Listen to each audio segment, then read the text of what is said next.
شانہ بشانہ ہمیشہ ساتھ رہنے والے عالی جناب مولانا ظہیر حسن صاحب اللہ سے میں گزارش کر رہا ہوں کہ وہ تشریف لائیں، چونکہ ظاہر ہے کہ آپ اپنے گروپ سے ہیں، لہذا ہو سکتا ہے کہ میری آواز میں وہ تاثیر نہ ہو، شاید آپ کی تقریر میں وہ تاثیر ہو جائے کہ مومین محسوس کریں کہ شاید فرش پہ بیٹھنا بھی ثواب ہے۔ ایسا رواب پڑھنے والا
جس وقت یہ محفل شروع ہوئی کس سن میں تقریباً 23 سال،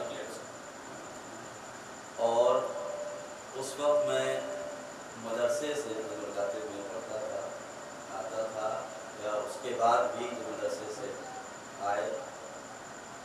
میں ایک چیز اہمیت بتانا چاہ رہا ہوں، تو یہ سامنے باہر بہت بڑا سا اسٹیج سجتا تھا اور بہترین مجمع ہوتا تھا، اور یقین جانیے ابتدا تھی میری جب میں بہت چھوٹا تھا، تمنا کرتا تھا کہ کب میں اسٹیج پر بیٹھوں گا۔ مولانا تقی رضا صاحب اختتامی تقریر کرتے تھے، افتتاحی تقریر مولانا جواز صاحب کرتے تھے، علماء تشریف لاتے تھے، شعراء مہذب شعراء تشریف لاتے تھے، اور اس محفل کو مہذب ہی قرار دیا گیا تھا۔ تمنا ہوتی تھی تقریر کرنے کی نہیں، اسٹیج پر بیٹھنے کی۔ طالب علم تو بہت چھوٹے تھے، اور بہرحال وہ وقت آیا بھی کہ اسٹیج پر کیا تقریر بھی میں کئی سالوں سے کر رہا ہوں، لیکن عزیزوں میں دل کی بات دیکھیے بیان کر رہا ہوں، چاہے آپ برا مانیں اصلی مانیں، حقیقت دیکھیے یہ ہے۔ اور پہلے علماء کی کثرت بھی رہتی تھی، بہت علماء تشریف لاتے تھے، دھیرے دھیرے کم ہونے لگے۔ دیکھیے جب کوئی ذاکر یا پرور، ایک صلوات دیجیے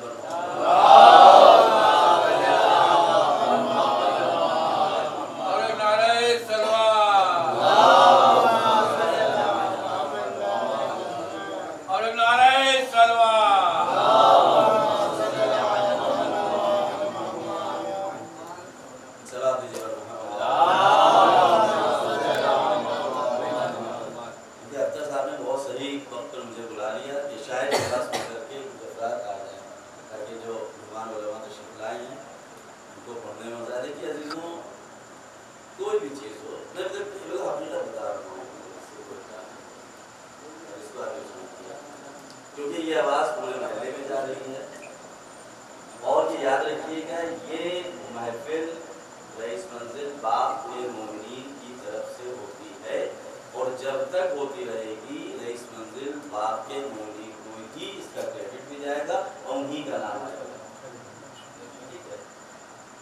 حقیقت سنیے کہ جو میں نے تمنا حضرات کے سامنے بیان کی کہ بہت تمنا تھی، دل کرتا تھا کہ اسٹیج پر بیٹھے اس وقت، لیکن وہ وقت بھی آیا کہ اسٹیج پر تو ذرا الگ بات ہے، تقریریں بھی کر رہا ہوں کئی سالوں سے، لیکن عزیزوں آپ نے دیکھا ہوگا بہت سے علماء جو یہاں پر آتے تھے اب انہوں نے آنا کیوں کم کر دیا یا کیوں بہانہ بنانے لگے؟ ظاہر سی بات ہے اتنی خوشی کی تاریخ ہے اور ایک ہی دن یہ ہے، ایسا تو ہے نہیں کہ بھائی اس مناسبت سے کئی روز محفلیں ہوئے مولا کائنات علیہ السلام کے سلسلے میں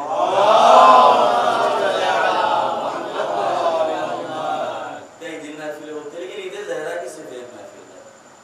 اب ظاہر سی بات ہے 2 مہینے 8 دن جو ذاکرین علماء مجلس سے پڑھ رہے ہیں، غم میں شامل ہیں، صاحب عزا ہیں، تو ایک دن تو انہیں چاہیے کہ وہ خوشی کا اظہار کرے اور مومنین کو ہوں، لیکن دھیرے دھیرے مجمع کم ہونے لگا، تعداد کم ہونے لگی، اور آج ابھی مجھے تعجب ہوا کہ کلوار صاحب تقریر کر رہے تھے اور یہاں کچھ افراد بیٹھے تھے، تعجب کی بات ہے۔ اس کا مطلب یہ ہے کہ دیکھیے دونوں طرف سے جب آپ کی طرف سے رجحان کم ہونے لگا تو ظاہر سی بات علماء بھی بہانے بنانے لگے، بہانے مطلب ظاہر سی بات وہ کسی ایسی جگہ جائیں گے جہاں اپنا پیغام دے سکیں، کیوں؟ کیونکہ یہ بہت حساس دن ہے، بہت حساس تاریخ ہے، اور اس کی شروعات آپ ہی لوگوں نے کی تھی لکھنؤ سے، بہت حساس تاریخ ہے کہ نیا نہج اس محفل کو آپ لوگوں نے دیا تھا، لہذا علماء نے اس نہج کو دوسری جگہ پر باقاعدہ طور کے اوپر دینے کی کوشش کی، اور یہاں جب دیکھا کہ اب یہاں پر لوگوں کا رجحان کم ہو رہا ہے تو ایسی جگہوں پہ جائیں جہاں مومنین ہو تاکہ پیغام پہنچایا جا سکے، ایک ہی دن ہوتا ہے۔ اور دل کی بات سنیے عزیزوں، حقیقت ہے کہ اب نہ ہمارے اندر وہ شوق رہا آنے کا، وہ ایک ذمہ داری ہے، آپ لوگوں سے محبت ہے۔ حقیقت یہ ہے کہ معلوم ہے پچھلے سال بھی دیکھا، اس سے پہلے بھی دیکھا، اسٹیج لگتا تھا تب بھی کہ مومنین کی تعداد کم ہوئی، کم از کم اتنا بڑا محلہ ہے، اگر وہ محلے والے ہی ذاکر کے سامنے کھڑے بیٹھ جائیں تو کم از کم کچھ حوصلہ افزائی ہوگی۔ صلوات بھیجیں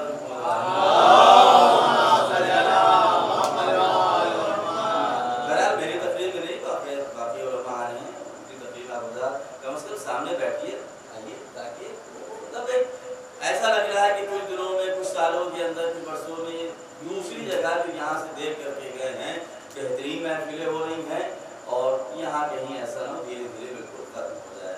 محفل آپ کے محلے کی ہے، اس کے بانی آپ کے محلے والے ہیں، اور جب مہمان نہیں ہوتے ہیں تو میزبان فرش عزا فرش پر بیٹھتے ہیں، چاہے فرش عزا ہو یا فرش محفل ہو۔ افضل الاعمال انتظار پر، وہ زیادہ وضاحت سے بیان نہیں کرنا ہے، بس ایک مثال دے کر کے زحمت روان کروں گا، جو کہ علماء تشریف فرما ہے۔ بہترین عمل، افضل الاعمال، بہترین عمل اگر کچھ ہے تو وہ انتظار الفرج، اپنے امام عصر، اپنے امام زمانہ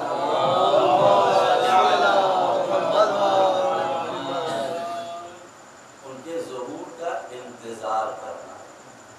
اور عزیزوں ابھی جیسا کہ بہرحال انتظار کو واضح نہیں کروں گا، مولانا جواز صاحب واضح کر چکے ہیں، بہت مختصر سے وقت میں زحمت کو تمام کروں گا آپ کی۔ ایک بات دیکھیے، انتظار جب بھی ہوتا ہے، میں انتظار کی ڈیفینیشن میں بیان کر رہا ہوں، تو جو منتظرین ہوتے ہیں، جو انتظار کرنے والے ہوتے ہیں، وہ بہرحال تیاری کرتے ہیں۔ مثال دے رہا ہوں، مثال ابھی کی، ابھی مولانا کلب جواز صاحب آ رہے تھے،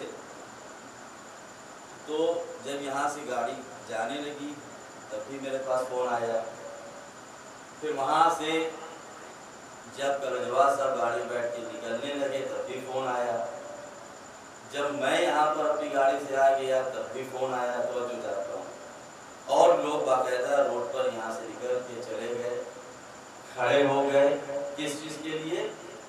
کہ اپنے رہبر کا انتظار کر رہے ہیں۔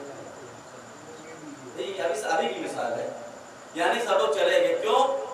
کہ مولانا آ رہے ہیں، جب وہ آئیں تو ہم وہاں پر پہلے سے موجود رہیں، اور الحمدللہ تمام وہاں پر افراد، بہت سے لوگ تھے جو وہاں موجود تھے، اور جیسے ہی آئے باقاعدہ استقبال بہترین نالوں کے ذریعے سے کیا گیا۔ تو عزیزوں انتظار اسی کو کہتے ہیں کہ جب کوئی آنے والا ہو، بہت توجہ چاہتا ہوں، جب کوئی آنے والا ہو تو اس کے لیے کھڑے رہو تاکہ جب وہ آئے تو آپ آنے کے بعد نہ پہنچیں بلکہ آنے سے پہلے آپ استقبال کے لیے کھڑے رہیں۔ عزیزوں امام زمانہ کو کسی روڈ پر کھڑے ہو کر کے آپ کو انتظار کرنے کی تمنا نہیں ہے، بلکہ وہ چاہتے ہیں کہ آپ اعمال کے اعتبار سے اس طرح سے تیار ہوں کہ امام تشریف لائیں تو آپ کے اعمال امام کا استقبال کر رہے ہیں۔ ایک سوال مجھے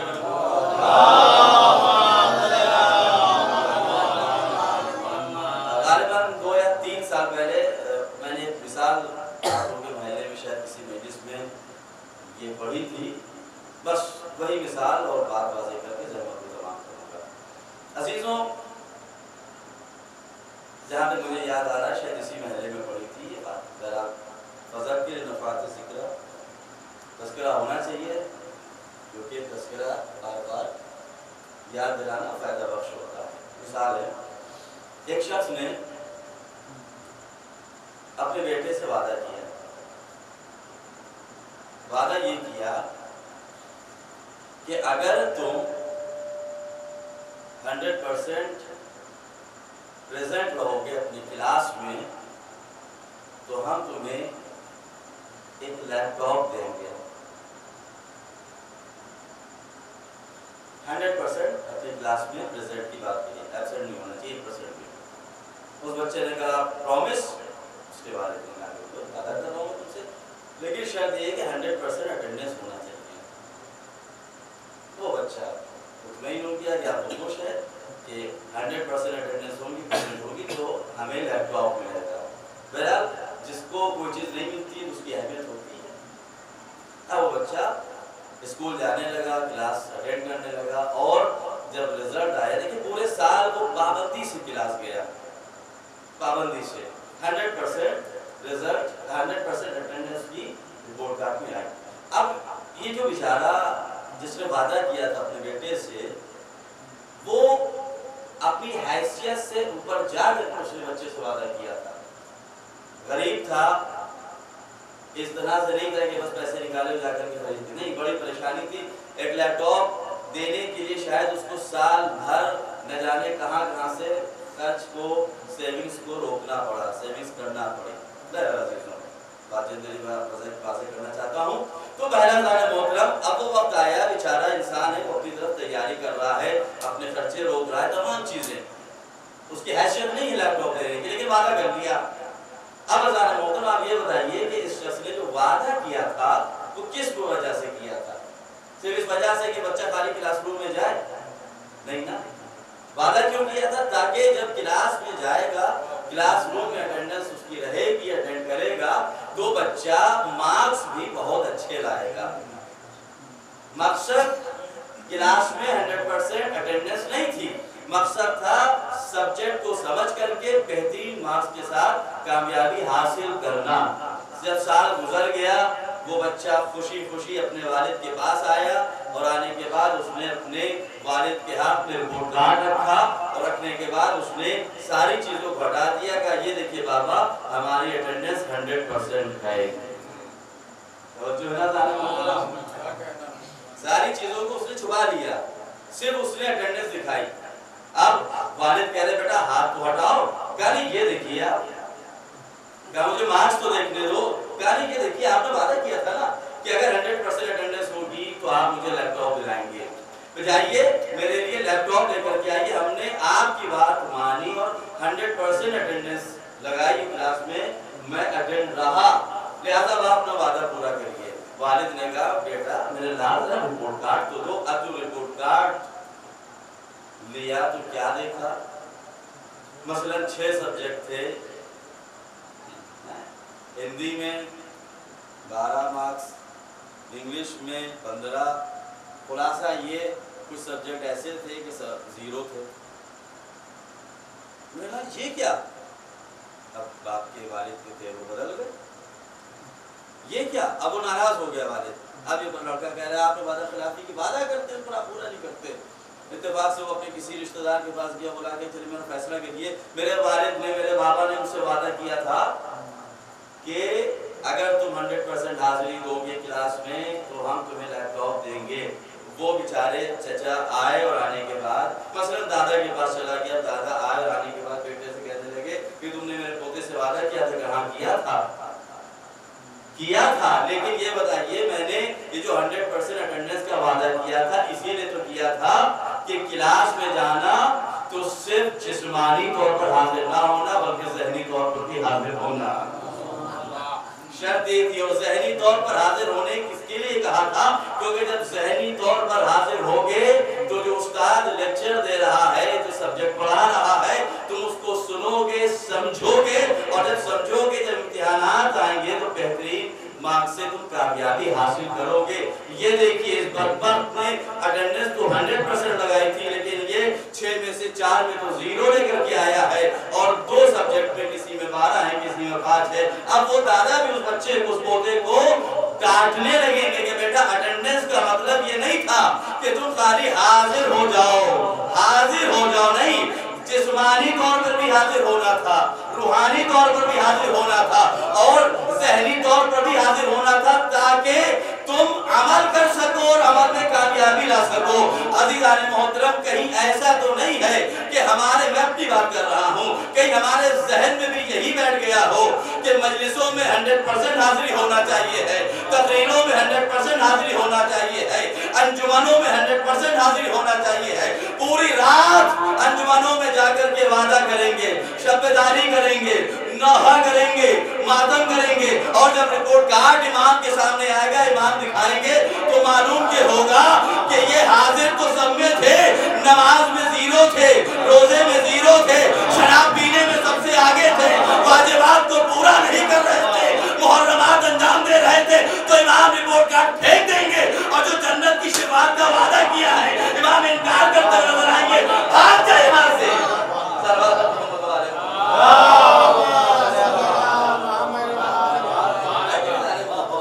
دیکھیے عزیزوں, میں بالکل اس چیز کا مخالف نہیں ہوں کہ لوگ انجمنوں میں نہ جائیں. ظاہر سی بات ہے, کچھ کہہ دیں گے تو اب طرف عباس جوان صاحب کی طرح ویڈیو کے ایڈٹ کر کے پیش کر دیا جائے گا. دیکھیے جو ہوتا کہہ دیتا ہوں, ہے کہ نہیں. بیچارے نے کہا کچھ تھا, اور اس کے ان دونوں کے درمیان تقریباً 3-4 منٹ کی اور تقریر تھی, لفظیں تھی, جملے تھے. میں نے آج اتفاق سے سنا, کہا کچھ تھا, ایڈٹ کر کے پیش کچھ کیا. اگر ایک بات تھی, میں کسی کی مطلب حمایت یا طرفداری نہیں کر رہا ہوں, حقیقت جو ہے وہ بیان کر رہا ہوں. اور میں جو چیز دور حاضر میں چیز رائج ہوتی ہے, زیادہ مشہور ہوتی ہے, اس کو میں غور نہیں دیتا. تو میں عزیزان محترم بس اپنی بات کو ختم کرنا چاہتا ہوں. دیکھیے عزیزوں, بس یہی بات کو ختم کرنا چاہتا ہوں. دیکھیے عزیزان محترم, آج کی تاریخ امام زمانہ سے منسوب ہے, اور ضرورت اس بات کی ہے. دیکھیے معاملہ یہ ہے کہ ایسا نہیں ہے کہ بچپن میں جب ہم بالغ میں نہیں ہوئے تھے, ہمارے والدین نے ہمیں رٹا دیا تھا کہ اللہ ایک, پنجتن 5, امام 12, اور آخری امام ہمارے امام زمانہ. صرف یہ نہیں ہے, صرف یہ نہیں ہے. کیوں؟ کیونکہ روایات میں آیا ہے کہ جو آخری زمانہ ہوگا بہت برا شوق اور بڑا سخت ہوگا, مومنین ایمان کا بڑا خطرہ رہے گا. روایت کے جملے ہے نا کہ صبح انسان اٹھے گا تو مومن, اور رات میں غیر مومن, یہ ہے نا جملہ. اسی لیے شاید معصومین کی زبان سے یہ دعا وارد ہوئی جس کو نماز فجر کے بعد پڑھی جاتی ہے, دعائے عہد, کہ جس میں یہ باقاعدہ فقرہ ہے کہ یہ نہیں کہ والدین نے رٹا دیا تو ہمارے امام ہو گئے. نہیں, جیسے ہی بالغ ہو جاؤ تمہارے اوپر نماز واجب ہو جائے. ایک تو نماز فجر قضا نہ کرنا, اور دوسری چیز نماز فجر کے بعد باقاعدہ اس دعا کے ذریعے اعلان کرنا کہ روز ہم امام کی بیعت کرتے. اللہم انی اجدد, اللہم انی اجدد لو فی صبیحتی یومی ھذا وما عشتو من ایامی احدا وعقدا وبیعتا لہ فی ونقی، کہ جو ہماری گردن میں عہد پیمان بیعت ہے ہم اس کو روز تجدید کرتے ہیں. اپنے امام سے روز ہمیں بیعت کرنا ہے، روز اپنے امام سے بیعت کرنا ہے کہ مولا آپ ہمارے امام ہیں، آپ ہمارے لیے اللہ کی آخری حجت ہیں، اور آپ پردے میں ضرور ہیں لیکن ہمارے دلوں کے سامنے ہیں. لہذا مولا ہم روز بیعت کر رہے ہیں تاکہ ہمارا ایمان کمزور نہ پڑے، اور اگر یہ دشمن یہ ظالمین کوشش بھی کریں تو ہو سکتا ہے کہ شاید ایک دن کے لیے صبح اٹھیں گے اور شام میں اگر غیر مومن خدا نہ کرے ہو بھی جائیں تو نماز فجر کے بعد ہم پھر سے بیعت کریں گے تاکہ روز ہمارا ایمان تازہ ہوتا چلا جائے. وآخر دعوانا الحمدللہ رب العالمین.